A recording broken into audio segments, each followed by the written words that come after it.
సంవత్సరాలు Bible training చేసి హబక్కు గ్రంథం ఎక్కడుండదు వాడికి తెలియదు.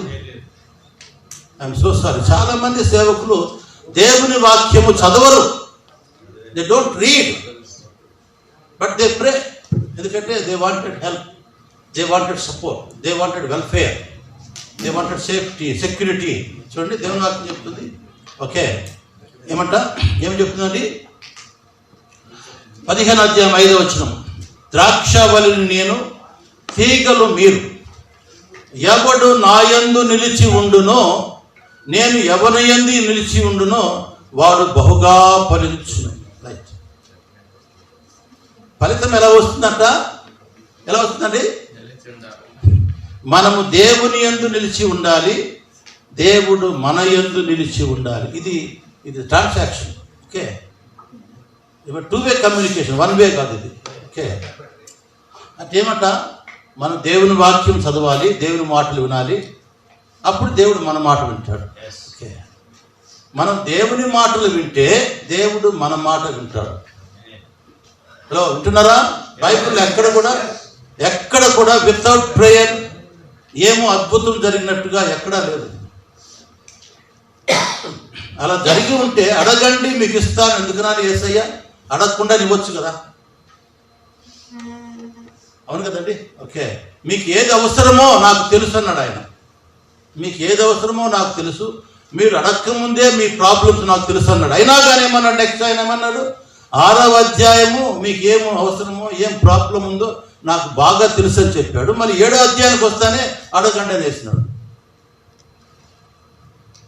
దో I know your problem, your needs, but you should ask. అడగాలి, then only I will give, I will help you. అది అర్థం. సో చాలా మంది అడిగే దాంట్లో ఫెయిల్ అవుతున్నారు. ఏమండి? దేంట్లో? అడిగే దాంట్లో. Yes, they will do lot of service, they will speak lot of things, they go to many places, whole day కష్టపడతారు, అయితే దేవుణ్ణి అడగరు. దట్స్ హౌ దేవుని సేవకులు సేవలో ఫెయిల్ అవుతున్నారు. దట్స్ హౌ దేవుని సేవకులు ఫలించలేకపోతున్నారు. అనేక మందిని యేసు ప్రభువు దగ్గరికి నడిపించలేకపోతున్నారు. ఇప్పుడు నేను ఫలించే విషయం చెప్తున్నాను, తర్వాత నా మాటలు ముగిస్తాను. మేము వెంకటాపురం గ్రామానికి వెళ్ళాము. నేను పెళ్ళైన తర్వాత ఆ గ్రామానికి ఆగస్టు 1వ తేదీ 1982 వెళ్ళాము. అక్కడ వెళ్ళిన తర్వాత ఒక ఇంట్లో మేము బాడకు తీసుకున్నాము. ఆ ఊర్లో ఒక్కడైనా క్రైస్తవుడు లేడు, ఎవరు లేరు. మేబీ ఇంతకుముందు మేము వెళ్ళకముందు ఎవరైనా జీసస్ మూవీస్ చూపించుంటారేమో, అది కూడా నాకు తెలియదు. ఓకే, అక్కడ వెళ్ళిన తర్వాత నాకు చాలామంది గౌడలు, నేసేవాళ్ళు, యవనస్తులు ఫ్రెండ్షిప్ అయింది. నేను కూడా యంగ్ మ్యాన్ అప్పుడు, బాగా టిప్ టాప్గా సూట్ వేసుకొని, కొత్తగా పెళ్ళైంది కదా, న్యూ డ్రెస్ వేసుకొని, టై కట్టుకొని తిరుగుతూ ఉండేవాడిని, షూ వేసుకొని. ఓకే, అది నాకు ఫస్ట్ ఎక్స్పీరియన్స్ దేవుని సేవలో. నాకు అనుభవం చాలా తక్కువ, just 1 year experience in the ministry in the village, అంతే. సో నా డ్రెస్సు లేకపోతే ఏదో చూసి చాలామంది ఫ్రెండ్స్ అయ్యారు. ఓకే, నేను ఆ తర్వాత వారికి నేను ఉన్న వీధిలోనే, మెయిన్ వీధిలోనే సుమారు 16 మంది స్నేహితులు కలిసి ఒక మంచి డ్రామా వేశారు, సోషల్ డ్రామా. నాకు చాలా అట్రాక్షన్ అయింది ఆ డ్రామా. వీళ్ళు మంచి టాలెంటెడ్ కదా అనుకొని నేను చేశాను, వీరికి ఒక డ్రామా నేర్పిద్దాం అనుకున్నాను. సో వారికి ఒక మంచి డ్రామా అనేది, కన్నడ డ్రామా నేర్పించాను. యాక్చువల్గా ఆ డ్రామా తప్పిపోయిన కుమారుడు, ప్రాడిగల్ సన్ డ్రామా. వారికి యేసు అనే మాట లేకుండా, దేవుడనే మాట లేకుండా సోషల్ డ్రామాగా నేర్పించాను. ఒక సుమారు 2 months నేర్పించాను వారికి. తర్వాత స్టేజ్ అంతా బుక్ చేశాను, లైట్లు అవన్నీ చేశాను. సో ఒక 3 days ఉంది డ్రామా. ఫైనల్ డే ప్రోగ్రామ్, ఇంకా పత్రికలు ప్రింట్ చేసినాము, అన్నీ జరిగి డిస్ట్రిబ్యూషన్ అయిపోయింది. సుమారు ఒక 400 నుండి 500 మంది వస్తారని మాకు అంచనా. ఆ లెవెల్లో ఉంది ఆ నాటకం. సో ఒక రోజున సూర్యకుమార్ అనేవాడు నన్ను ప్రత్యేకంగా ఇంటికి వచ్చి, సార్ మేము రిహార్సల్ చేసేటప్పుడు దీని గురించి అందరూ వింటుంటే చాలా ఆశ్చర్యపడుతూ ఉన్నారు ఈ డ్రామా గురించి, ఎవరు సార్ ఈ డ్రామా రాసింది అడిగాడు. సో నేనేనయ్యా చెప్పుకుంటే సూపర్గా ఉండేది. నేను అలా చెప్పలేదు. నేనుండి ఇది బైబిల్ కథ, ఇది దాన్ని సోషల్ డ్రామాగా మార్చి రాసినాను అంతే అని చెప్పాను. అంతే. నెక్స్ట్ డే మార్నింగ్లోగా అది ఏమంటారు, వైల్డ్ ఫైర్ అంటారు కదా, అగ్ని అడవులు తగలబడతా అంటారే, అలాగా ఊరంతా పాకిపోయింది. వీడెవడో ఎక్కడి నుంచో వచ్చాడు, మన యవనస్తులకి మన గ్రామస్తులకి డ్రామా పేరులో కన్వర్ట్ చేసేకి వచ్చాడు, వీడు మతాంతర చేసేకి వచ్చాడు అని ఊరంతా మాట్లాడుకోసాగారు.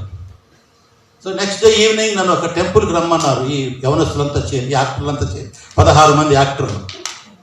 వాళ్ళు పిలిచి నైట్ 12 o'clock అప్పుడు ఒక టెంపుల్లో కూర్చోబెట్టి, సార్ నువ్వు యూఆర్ మై అడ్మైరర్, నీవు నా అవర్ అడ్మైరర్, నీవు నా అభిమాని, మా అభిమానివి, మా ఫ్రెండ్, వెల్ విషర్, మాకు మంచిగా ఓకే, మీరు పొందింది కాదు. ఓకే, నేను వేదాలు చదివినాను, పురాణాలు చదివినాను, నేను అది చదివాను, ఇది చదివాను, అన్నీ చదివి అయిపోయేసింది. లాస్ట్లో ఏసఐ దగ్గరకు వచ్చినాను అన్నారేమో, good, it's nice only, but ఏసఐ దగ్గర రావాలంటే అది నీ జ్ఞాన వివేకాలు, నీ పాండిత్యం కాదు. తండ్రి, కుమార, పవిత్రాత్మ, దేవుడు, ప్రజలు, దేవుడు మిమ్మల్ని ఆకర్షించి నమ్మకాన్ని పుట్టించి మీరు ప్రేరేపణ కలిగించాడని మనం జ్ఞాపకం పెట్టుకోవాలి. హల్లెలూయా.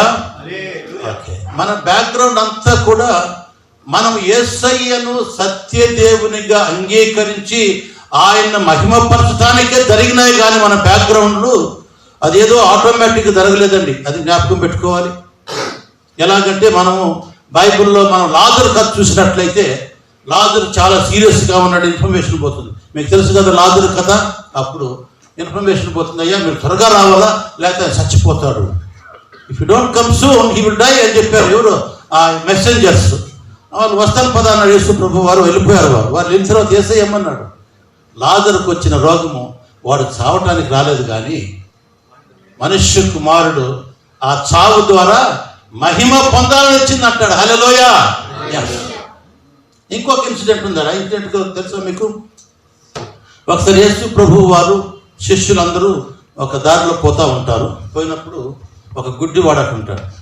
యేసు ప్రభు వారి ఈ శిష్యులు ఒక చిన్న డౌట్ అడుగుతారు. ఓకే, ధర్మ సందేహం. ఏమని?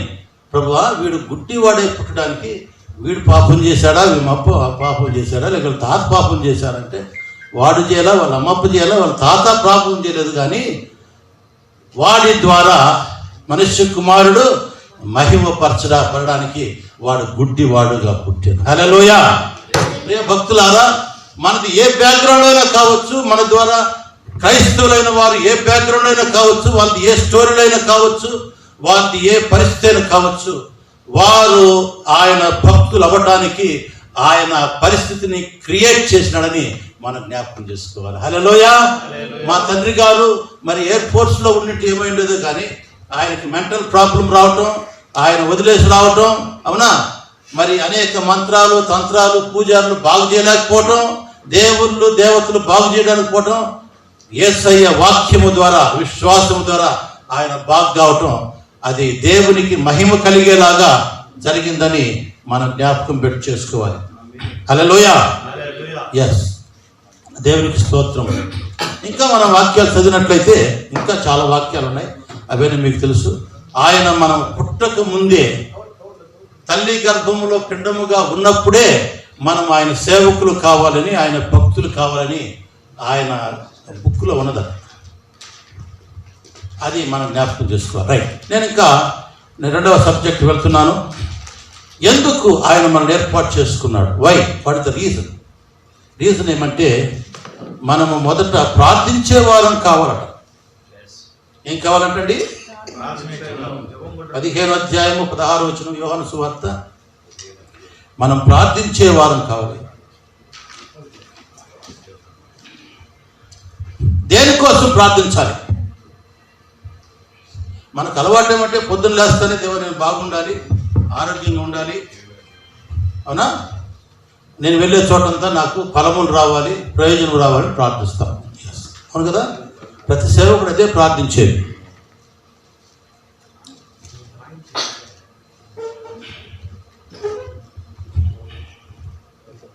అయితే మనం ప్రార్థించవలసింది ఎవరి కోసం అంటే, మన కోసం ప్రార్థించాలి, మన శత్రువుల కోసం ప్రార్థించాలి, మన ప్రగవారి కోసం ప్రార్థించాలి, మన బంధువు మిత్ర రక్త సంబంధుల కోసం ప్రార్థించాలి. నేను రెఫరెన్స్లో చెప్పడం ఎందుకంటే మీకు అందరికీ తెలుసు కనుక. మన దేశాన్ని గురించి ప్రార్థించాలి, మన రాష్ట్రాన్ని గురించి, మన ప్రాంతంలో ఉండే నాయకుల గురించి మనం ప్రార్థించాలి. నేను ఒక చిన్న ఎగ్జాంపుల్ చెప్తాను, నా లైఫ్ ఎగ్జాంపుల్. 81వ సంవత్సరంలో నేను బొలవనహల్లి అనే గ్రామానికి వెళ్ళాను. ఆ గ్రామంలో 81లో నాకు పెద్ద విరోధం వచ్చేసింది. అక్కడి నుంచి తరిమేలాగా నన్ను ఆ గ్రామం నుంచి తరిమేయాలి. అప్పటికి 12 మందికి ఆల్రెడీ గౌడ్లకు నేను బ్యాప్టిజం ఇచ్చున్నాను. VBS ఏర్పాటు చేశాను 82 ఏప్రిల్లో. ఆ తరమాలని చాలా ప్రయత్నం జరిగింది. నన్ను చాలా బెదిరించారు, హింసించారు. అయితే నేను భయపడి బయటకు రాలేదు, అక్కడే ఉన్నాను. నేను అక్కడ నిలబడ్డాను. ఓకే, ఇంకా పెద్ద కథ చెప్పేది లేట్ అవుతుంది. అప్పటి నుంచి నేను ఆ గ్రామం కోసం ప్రార్థన చేసాగాను. I start praying for that village. ఆ గ్రామంలో సుమారు 100 మంది యేసయ్య భక్తులైనారు. ఇప్పటికీ గౌడ్లు అయినారు, అన్ని రకాల కులాల వాళ్ళు అయినారు, ముస్లిమ్స్ కూడా అయ్యారు. అయితే ఈనాటికి ఆ గ్రామం నుంచి ఎవరు విరోధముగా అల్లరి గలాట చేసిన సూచనలు లేవు. హల్లెలూయా. ఆ ఇన్సిడెంట్స్ లేవు. మేబీ మా ప్రార్థన వల్లనో లేక దేవుని చిత్తం అలా ఉన్నదేమో, నాకైతే తెలియదు. అయితే మేము ప్రతి వారము ఆదివారం నాడు ఆ గ్రామ నాయకుల కోసం, పెద్దల కోసం, దేశం కోసం ప్రార్థిస్తూ ఉంటాం. కనుక మనకి ఏం జరగాలి, ఏం కావాలని మనం కోరుకుంటామో అది మన ప్రభువుని అడగాలి. ఇక్కడ బానసవాడి నుంచి వెంకటేష్ అనే సేవకుడు ఉన్నాడు ఇక్కడ. ఆ తర్వాత వెంకటాపురం అనే గ్రామంలో అక్కడ ఒక సంఘం స్థాపించాము, బిల్డింగ్ కట్టాము. ఏ గ్రామాలకు నేను వెళ్ళి యేసయ్యను గురించి బోధించి, ఏ గ్రామాలలో అయితే సంఘాలు స్థాపించి బ్యాప్టిజం ఇచ్చామో ఆ గ్రామాలలో నాకు ఏ విధమైన విరోధం ఎదురు రాలేదు. హల్లెలూయా. నేను కర్ణాటకలో 35 సంఘాలు స్థాపించాను. 35 సంఘాలు స్థాపించాను. సుమారు 1000 మంది కంటే ఎక్కువ బ్యాప్టిజం ఇచ్చాను.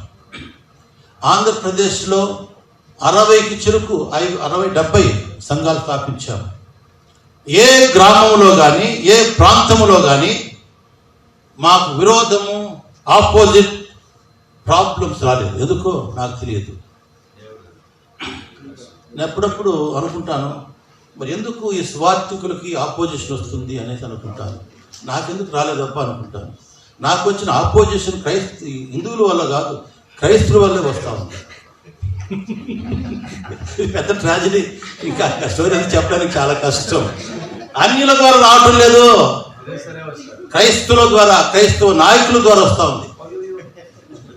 ఒకసారి బ్యాప్టిజం ఇస్తాము, వాళ్ళని మంచిగా ట్రైనింగ్ ఇస్తాము, వాళ్ళని లీడర్లు చేస్తాము, వాళ్ళు ఏమైపోతారు, ఎనిమిస్ అయిపోతున్నారు. వాళ్ళు సువార్త సేవ చేయాలి, అనేక మందికి ఆశీర్వాదంగా ఉండాలంటే నాకు శాపంగా మారిపోయినారు. వింటున్నారా? థ్యాంక్ యూ సో మచ్ వింటున్నందుకు. ఏది ఏమైనా మనం ప్రార్థించాలి. ప్రార్థిస్తుండగా ఆయన శత్రువును అనుస్తాడు. మన మీదకి లేచిన వారికి బుద్ధి జ్ఞానం చెప్తాడు. అది మీరు మర్చిపోవద్దు. నా అనుభవం అది. హలో, వింటున్నారా? జాగ్రత్త వినాలి. రైట్. రెండవదిగా ఈ ప్రార్థనలోనే మనకు ఫలం వచ్చేది కూడా. ఈ ప్రార్థనలోనే మనకు ఫలితం వస్తుంది. మనం బాగా ఫలించాలంటే బాగా బైబిల్ చదవాలా, బాగా ప్రార్థించాలా, అవసరమైతే ఉపవాసం ఉండి ప్రార్థించాలి. చాలామంది బైబిల్ చదవరు. నేను ఈ మధ్య ఒక కథ నేను చదివాను, చాలా ఇంట్రెస్టింగ్ ఉంది. ఎవరో ఒక పాస్టర్ అంట ఆ చర్చిలో వచ్చే వారం నేను అబద్ధాల గురించి ప్రసంగం చేయబోతున్నాను అన్నాడు. దేని గురించి? అబద్ధం అంటే ఏంటి అని, దాని గురించి ఐఎమ్ గోయింగ్ టు స్పీచ్ అని చెప్పాడట. చెప్తూ కాంగ్రిగేషన్ చెప్పాడట, మీరందరూ మీ ఇళ్ళకి వెళ్ళి మార్కు సువార్త 17వ అధ్యాయం చదివిరండి, నేను ఆ అధ్యాయం గురించి నేను ప్రసంగం చేయబోతున్నాను అన్నాడు. అందరూ చేస్తున్నాడట. అయిపోయింది. ఫాలోయింగ్ వీక్ అందరూ వచ్చారు. వచ్చిన తర్వాత ఆయన చెప్పాడంట, ఎంతమంది మార్కు సుమారు 17 అధ్యాయం చదివి అడిగాడట. అందరు చేతులు ఎత్తారట. చదివినా అట్లయితే మీరు చదవాల. అందుకే నేను అబద్ధం గురించి ప్రసంగం జరుగుతున్నాను. బైబిల్ తీయండి 17 అధ్యాయం ఇక్కడ, అందుకే 17 అధ్యాయం అండి. సో కనుక చాలామంది దేవుని వాక్యం చదవరు. నేను ఒక బెటర్ ఎక్స్పీరియన్స్, చేదని అనుభవం ఏంటంటే, నేను ఒక వ్యక్తిని బైబిల్ ట్రైనింగ్ పంపించాను. 4 సంవత్సరాలు బైబిల్ ట్రైనింగ్ చేసి బీటీకే సర్టిఫికేట్ తీసుకుని వచ్చారు. అంతకుముందు వాడికి సరే ఇంగ్లీష్ రాదు, సూపర్గా ఇంగ్లీష్ మాట్లాడి స్టార్ట్ చేసుకున్నాను. ఎందుకంటే బైబిల్ స్కూల్లో స్టార్టింగ్ నుంచి ఎండ్ వరకు ఇంగ్లీష్ రైట్. నేను కూడా అలాగే నేర్చుకున్నాను. తర్వాత దేవుని సేవకుడు కదా, ముందు పక్క కూర్చుంటారు. ఓకే, నేను పలానా హబక్కు గ్రంథం తీయమంటే రెఫరెన్స్ చూస్తున్నాడు వాడు. ఏమండి, హబక్కు గ్రంథం ఎక్కడుందో అని ఏం చూస్తున్నాడు? రెఫరెన్స్ చూస్తున్నాడు. నాకు చాలా ఆశ్చర్యం వేసింది. 4 సంవత్సరాలు బైబిల్ ట్రైనింగ్ చేసి హబక్కు గ్రంథం ఎక్కడుండేది వాడికి తెలియదు. I'm so sorry. చాలా మంది సేవకులు దేవుని వాక్యము చదవరు. They don't read but they pray. ఎందుకంటే they wanted help, they wanted support, they wanted welfare, they wanted safety, security. చూడండి దేవుని వాక్యం చెప్తుంది. ఓకే, ఏమి చెప్తుందండి? 15 అధ్యాయం 5వ వచనం, ద్రాక్షవల్లిని నేను, తీగలు మీరు. ఎవడు నాయందు నిలిచి ఉండునో, నేను ఎవరియందు నిలిచి ఉండునో వాడు బహుగా ఫలించును. రైట్. ఫలితం ఎలా వస్తుందంట? ఎలా వస్తుందండి? మనము దేవుని యందు నిలిచి ఉండాలి, దేవుడు మన యందు నిలిచి ఉండాలి. ఇది transaction. Okay, two way communication, one way కాదు ఇది. ఓకే, అంటే ఏమంట?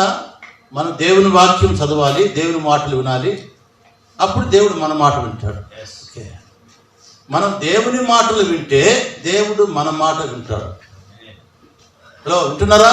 బైబిల్ ఎక్కడ కూడా వితౌట్ ప్రేయర్ ఏమో అద్భుతం జరిగినట్టుగా ఎక్కడా లేదు. అలా జరిగి ఉంటే అడగండి మీకు ఇస్తాను ఎందుకన్నా యేసయ్య, అడగకుండా ఇవ్వచ్చు కదా. అవును కదండి. ఓకే, మీకు ఏది అవసరమో నాకు తెలుసు అన్నాడు ఆయన.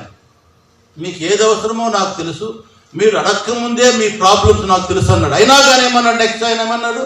6వ అధ్యాయము మీకు ఏమో అవసరమో, ఏం ప్రాబ్లం ఉందో నాకు బాగా తెలుసు అని చెప్పాడు. మరి 7వ అధ్యాయానికి వస్తానే అడగండి అని వేసినాడు.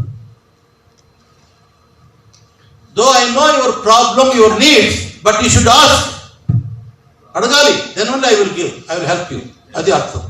సో చాలా మంది అడిగే దాంట్లో ఫెయిల్ అవుతున్నారు. ఏమండి? దేంట్లో? అడిగే దాంట్లో. Yes, they will do lot of service, they will speak lot of things, they go to many places, all day కష్టపడతారు, అయితే దేవుణ్ణి అడగరు. దట్స్ హౌ దేవుని సేవకులు సేవలో ఫెయిల్ అవుతున్నారు. దట్స్ హౌ దేవుని సేవకులు ఫలించలేకపోతున్నారు. అనేక మందిని యేసు ప్రభు దగ్గరికి నడిపించలేకపోతున్నారు. ఇప్పుడు నేను ఫలించే విషయం చెప్తున్నాను, తర్వాత నా మాటలు ముగిస్తాను. మేము వెంకటాపురం గ్రామానికి వెళ్ళాము. నేను పెళ్ళైన తర్వాత ఆ గ్రామానికి ఆగస్టు 1వ తేదీ 1982 వెళ్ళాము. అక్కడ వెళ్ళిన తర్వాత ఒక ఇంట్లో మేము బాడకు తీసుకున్నాము. ఆ ఊర్లో ఒక్కడైనా క్రైస్తవుడు లేడు, ఎవరు లేరు. మేబీ ఇంతకుముందు మేము వెళ్ళకముందు ఎవరైనా జీసస్ మూవీస్ చూపించుంటారేమో, అది కూడా నాకు తెలియదు. ఓకే, అక్కడ వెళ్ళిన తర్వాత నాకు చాలామంది గౌడలు, నేసేవాళ్ళు, యవనస్తులు ఫ్రెండ్షిప్ అయ్యేది. నేను కూడా యంగ్ మ్యాన్ అప్పుడు, బాగా టిప్ టాప్గా సూట్ వేసుకొని, కొత్తగా పెళ్ళైంది కదా, న్యూ డ్రెస్ వేసుకొని, టై కట్టుకొని తిరుగుతూ ఉండేవాడిని, షూ వేసుకొని. ఓకే, అది నాకు ఫస్ట్ ఎక్స్పీరియన్స్ దేవుని సేవలో. నాకు అనుభవం చాలా తక్కువ, just 1 year experience in the ministry in the village, అంతే. సో నా డ్రెస్సు లేకపోతే ఏదో చూసి చాలామంది ఫ్రెండ్స్ అయ్యారు. ఓకే, నేను ఆ తర్వాత వారికి నేను ఉన్న వీధిలోనే, మెయిన్ వీధిలోనే సుమారు 16 మంది స్నేహితులు కలిసి ఒక మంచి డ్రామా వేశారు, సోషల్ డ్రామా. నాకు చాలా అట్రాక్షన్ అయింది ఆ డ్రామా. వీళ్ళు మంచి టాలెంటెడ్ కదా అనుకొని నేను చేశాను, వీరికి ఒక డ్రామా నేర్పిద్దాం అనుకున్నాను. సో వారికి ఒక మంచి డ్రామా అనేది కన్నడ డ్రామా నేర్పించాను. యాక్చువల్గా డ్రామా తప్పిపోయిన కుమారుడు, ప్రాడిగల్ సన్ డ్రామా, వారికి యేసు అనే మాట లేకుండా, దేవుడనే మాట లేకుండా సోషల్ డ్రామాగా నేర్పించాను. ఒక సుమారు 2 months నేర్పించాను వారికి. తర్వాత స్టేజ్ అంతా బుక్ చేశాము, లైట్లు అవన్నీ చేశాము. సో ఒక 3 days ఉంది డ్రామా, ఫైనల్ డే ప్రోగ్రామ్. ఇంకా పత్రికలు ప్రింట్ చేసినాము, అన్నీ జరిగి డిస్ట్రిబ్యూషన్ అయిపోయింది. సుమారు ఒక 400 నుండి 500 మంది వస్తారని మాకు అంచనా. ఆ లెవెల్లో ఉంది ఆ నాటకం. సో ఒక రోజున సూర్యకుమార్ అనేవాడు నన్ను ప్రత్యేకంగా ఇంటికి వచ్చి, సార్ మేము రిహార్సల్ చేసేటప్పుడు దీని గురించి అందరూ వింటుంటే చాలా ఆశ్చర్యపడుతూ ఉన్నారు ఈ డ్రామా గురించి, ఎవరు సార్ ఈ డ్రామా రాసింది అడిగాడు. సో నేనేనయ్యా చెప్పుకుంటే సూపర్గా ఉండేది. నేను అలా చెప్పలేదు, నేనుండి ఇది బైబిల్ కథ, ఇది దాన్ని సోషల్ డ్రామాగా మార్చి రాసినాను అంతే అని చెప్పాను. అంతే. నెక్స్ట్ డే మార్నింగ్లోగా అది ఏమంటారు, వైల్డ్ ఫైర్ అంటారు కదా, అగ్ని అడవులు తగలబడతా అంటారే, అలాగా ఊరంతా పాకిపోయింది. వీడెవడో ఎక్కడి నుంచో వచ్చాడు, మన యవనస్తులకి మన గ్రామస్తులకి డ్రామా పేరులో కన్వర్ట్ చేసేకి వచ్చాడు, వీడు మతాంతర చేసేకి వచ్చాడు అని ఊరంతా మాట్లాడుకోసాగారు. సో నెక్స్ట్ డే ఈవినింగ్ నన్ను ఒక టెంపుల్కి రమ్మన్నారు. ఈ యవనస్తులంతా చేరి, యాక్టర్లంతా చేరి, 16 మంది యాక్టర్లు. వాళ్ళు పిలిచి నైట్ 12 o'clock అప్పుడు ఒక టెంపుల్లో కూర్చోబెట్టి, sir you are my admirer, నీవు నా అవర్ అడ్మైరర్, నీవు నా అభిమాని, మా అభిమానివి, మా ఫ్రెండ్, వెల్ విషర్, మాకు మంచిగా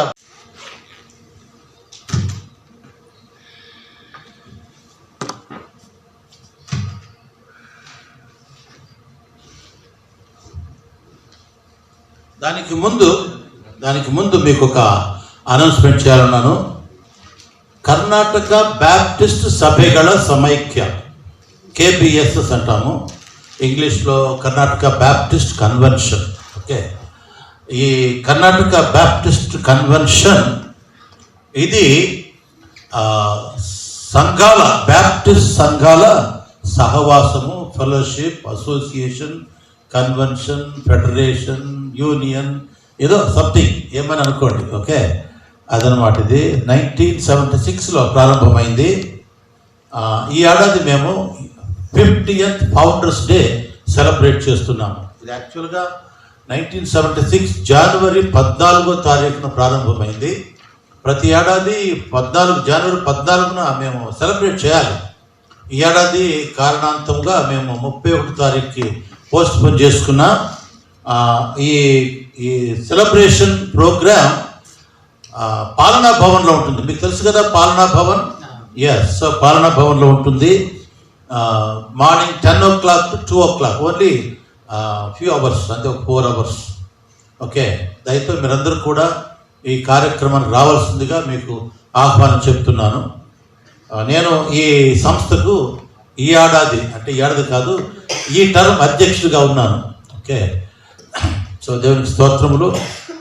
దయతో మీరందరూ ఈ కార్డులు, ఈ పత్రికలు మీకు తర్వాత ప్రోగ్రామ్ అయిన తర్వాత ఇస్తాము. మీరు ప్రతిరోజు ఈ కార్యక్రమాల గురించి ప్రార్థించండి, తప్పక రండి. ఇందులో స్పెషల్గా మిస్టర్ ప్రజ్వల్ స్వామి, విన్నారా పేరు? ప్రజ్వల్ స్వామి గురించేనా? సో వెరీ గ్రేట్ మ్యాన్, ఇండియాలోనే చాలా గొప్ప వ్యక్తి ఆయన. ఆల్ ఇండియా క్రైస్తవ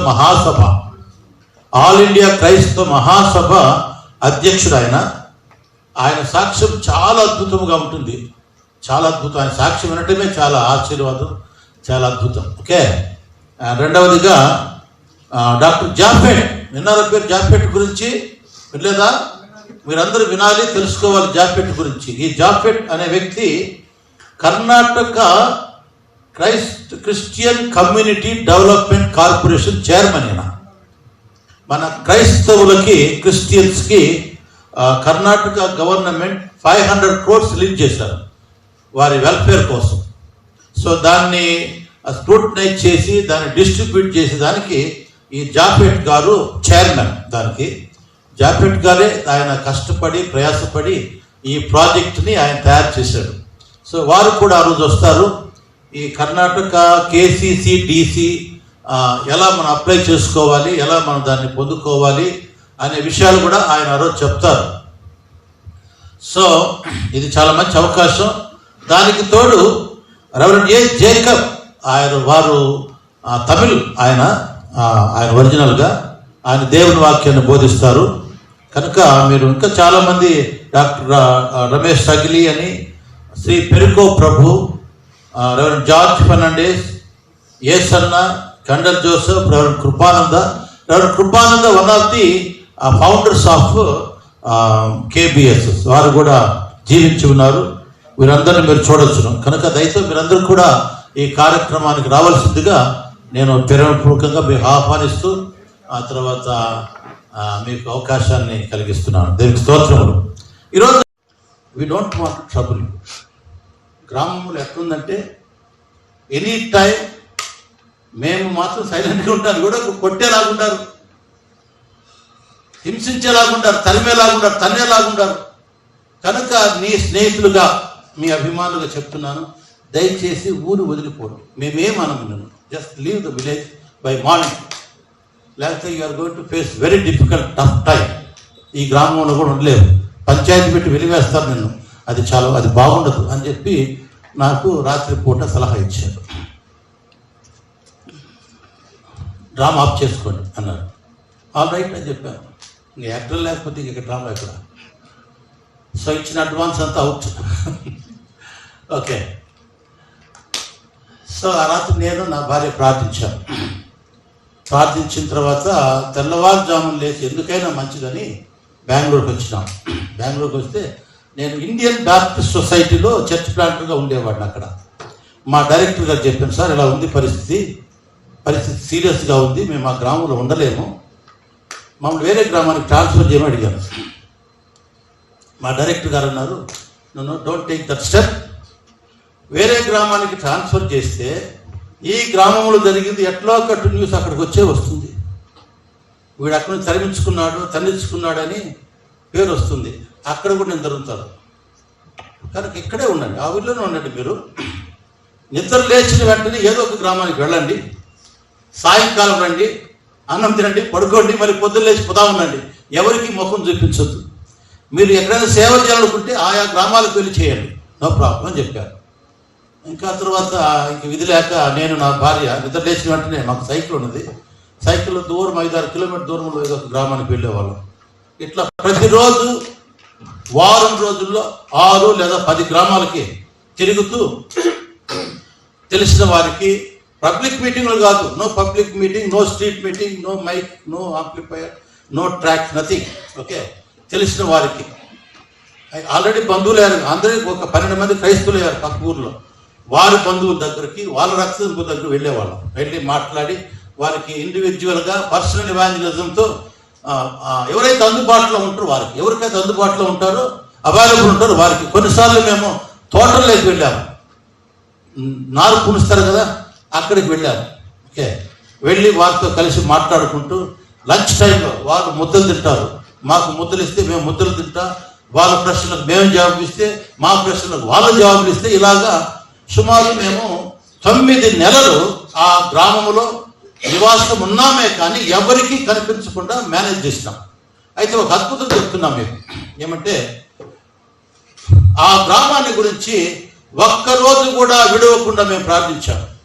నేను నా భార్య ప్రతిరోజు కనీసం 1 గంట సేపు ఆ గ్రామమును గురించి ప్రార్థించు. దేవా, ఈ గ్రామంలో మాకు ఎవరు మతాంతరమైన వాళ్ళు వద్దు, ఈ గ్రామంలో దేవుని వాక్యమును చెప్పి